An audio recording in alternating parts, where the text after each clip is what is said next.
우리나라 전체 인구 중 1인 가구는 30.2%. 그중 2030 세대가 35%를 차지하고 있습니다. 특히 수도권 집중 현상과 코로나19로 인해 우리 삶의 공간도 변화를 맞이하고 있는데요. 하지만 대학생과 사회초년생 등 재정적 자립이 어려운 사람들은 선택 가능한 주거 형태가 많지 않습니다. 청춘들이 모여 꿈을 키워나갈 수 있는 공유 공간을 만들고 싶다는 이 사람.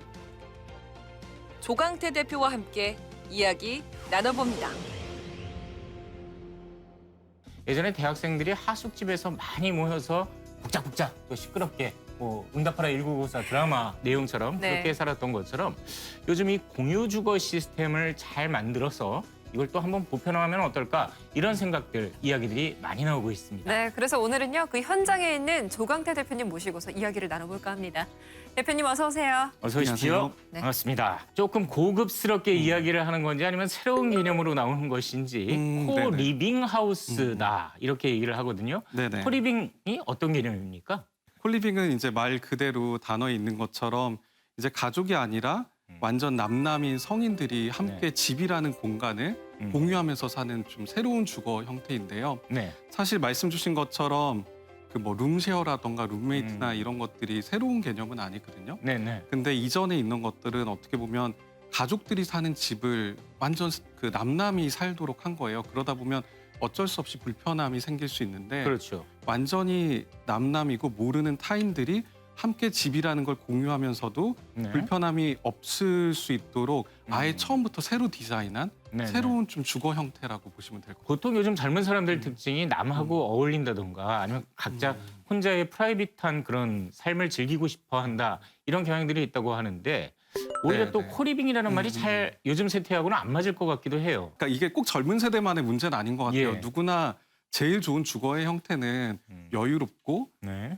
그리고 온전히 휴식을 좀 취할 수 있는 그런 정서적인 공간이 집이잖아요. 그렇죠. 그러면 이제 그런 집이 규모도 어느 정도 돼야 되고 내가 이제 온전히 혼자 쓸 수 있어야 되는데 문제는 이제 현실의 문제인 것 같아요. 네. 저희가 만약 도시의 주거비가 너무 높지 않다고 하고 그리고 누구나 자기가 그런 집을 가질 수 있다고 하면은 저희가 이런 공유 주거나 이런 고민을 많이 하지 않았을 것 같거든요. 그렇죠. 하지만 현실은 실제로는 굉장히 높은 주거비를 내는데 공간이 1인 가구들 원룸이 보통 한 5평에서 6평 정도 해요. 아, 그 안에 좋네요. 네. 네, 5, 6평인데 그 안에 침대도 들어가야 되고 책상도 들어가야 되고 부엌도 있어야 되고 그렇죠. 화장실도 있어야 되고 뭐 작은 책상, 거실 이런 게 있으면 그거 하나하나만 하더라도 벌써 더 이상 아무 공간이 없어요. 그렇죠. 어떻게 보면 이런 삶에서 이 현실이 문제인데 어떻게 할 거냐가 이제 질문이 됐고 그 질문을 풀어내는 거라고 생각해요. 그러니까 쉽게 얘기하면은 사람들이 누구나 다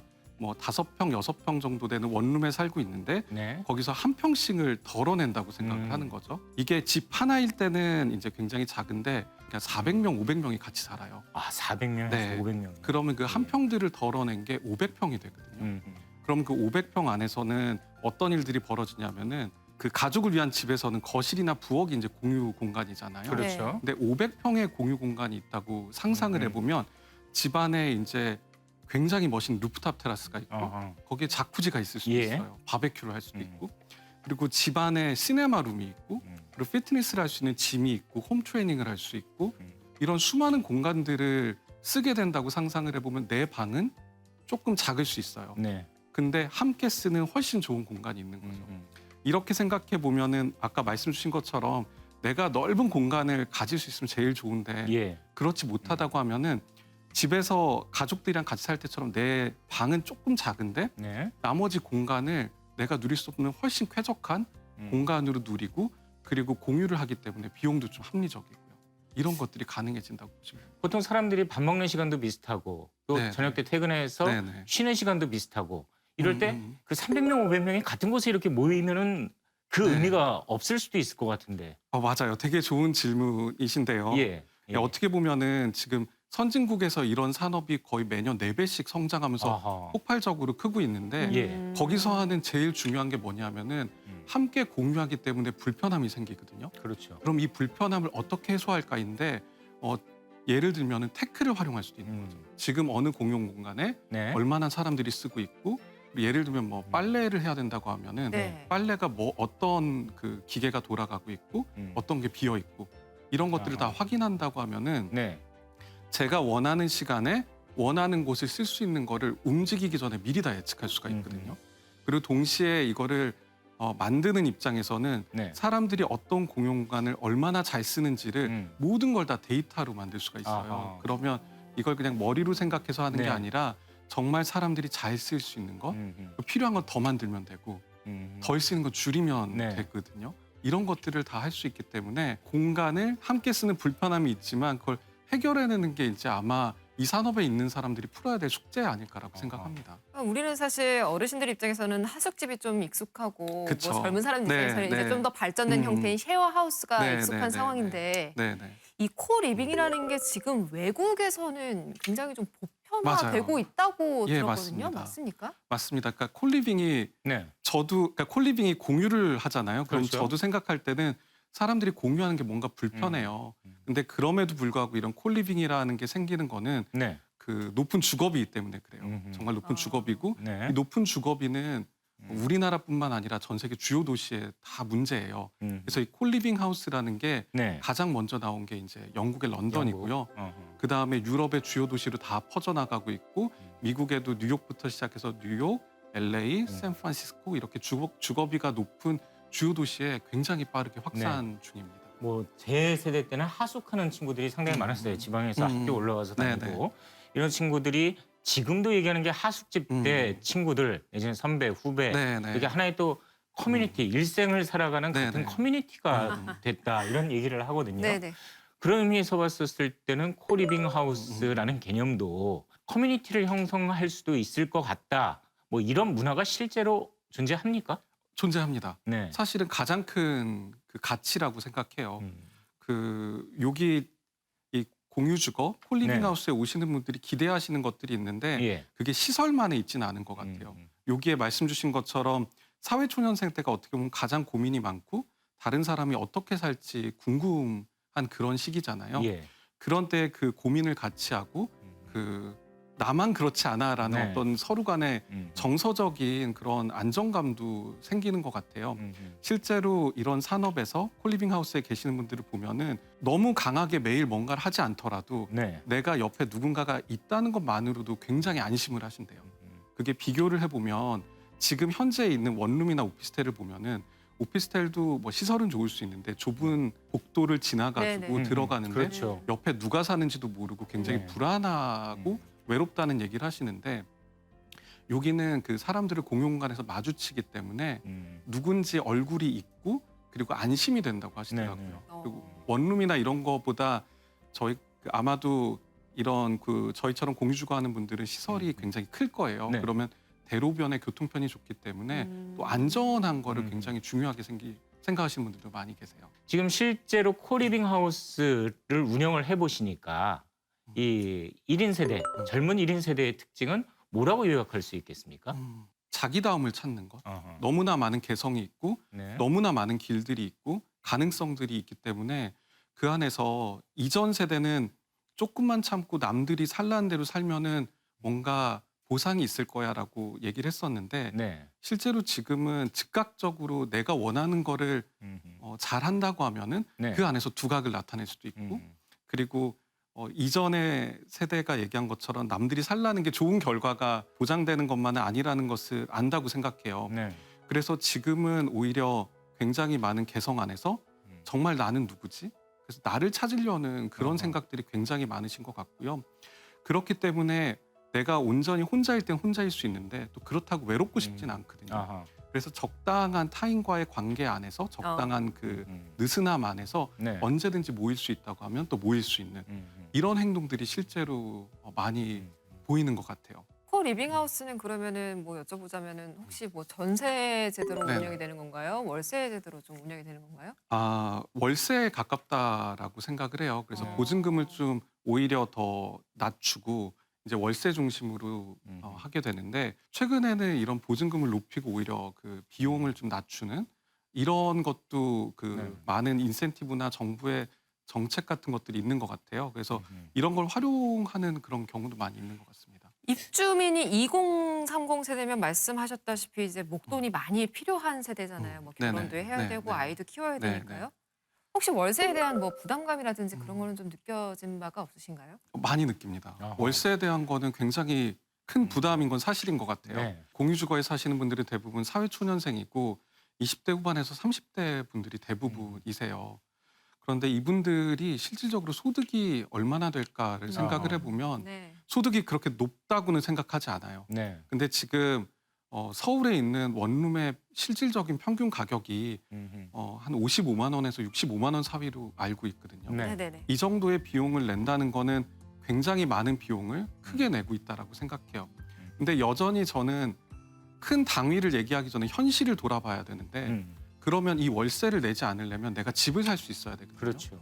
근데 집을 살려면 내가 돈이 많거나 아니면 대출이 나오거나 이래야 되는데 사회초년생들이 많은 사람들이 이 두 가지가 다 되는 건 아니고 그러면 전세를 또 이제 알아봐야 되는데 전세를 할 수 있는 분들도 사회초년생들은 많진 않아요.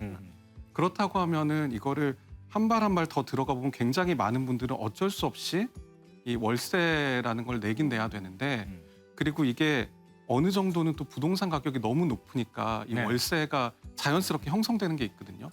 그러면 이 비용을 내면서 비용을 내는 건 어쩔 수 없는 선택인데 네. 그 미래를 위해서 이걸 다 희생할 수도 있지만 지금 순간에 내가 너무 우울하고 싶지 않은 것도 네. 저는 공감이 되거든요. 예, 예. 게다가 요즘처럼 부동산 가격이 소득 대비 음. 이렇게 높은 때라고 하면은 미래를 위해서 지금을 너무 희생하는 것도 네. 너무한 강요라고 생각해요. 사회적인 트렌드를 보시면 어떻습니까? 그 정도 비용의 청년층이 더 많을 것인지 아니면 앞으로 방금 말씀하셨듯이 300명에서 500명 정도의 상당히 많은 젊은 층이 집단으로 거주하는 이런 주거 문화가 주류가 될 것인지 개인적으로는 어떻게 보세요? 진짜 그 미래를 알 수는 없다고 생각하는데요. 이게 네. 0 아니면 1의 모습은 아닐 것 같아요. 그 중간에 어딘가인데 네. 공유주거가 주변에서 한 번도 보신 적이 없으실 건데 그 이유는 현재 전체 1인 가구 시장에서 네. 차지하는 그 비중이 1% 아하. 정도밖에 안 되는 거거든요.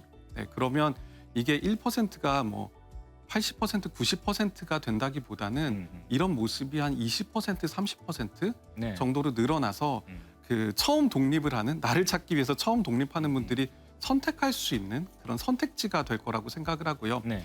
여전히 내가 온전히 혼자 있는 게 좋은 분들은 그 선택을 할 거라고 생각을 하고요. 네. 내가 첫 독립을 하는데 어떻게 독립해야 될지도 모르고 내가 너무 외로운 거는 싫고 네. 이런 분들이라면 그 콜리빙이라는 공유주거를 선택하실 것 같아요.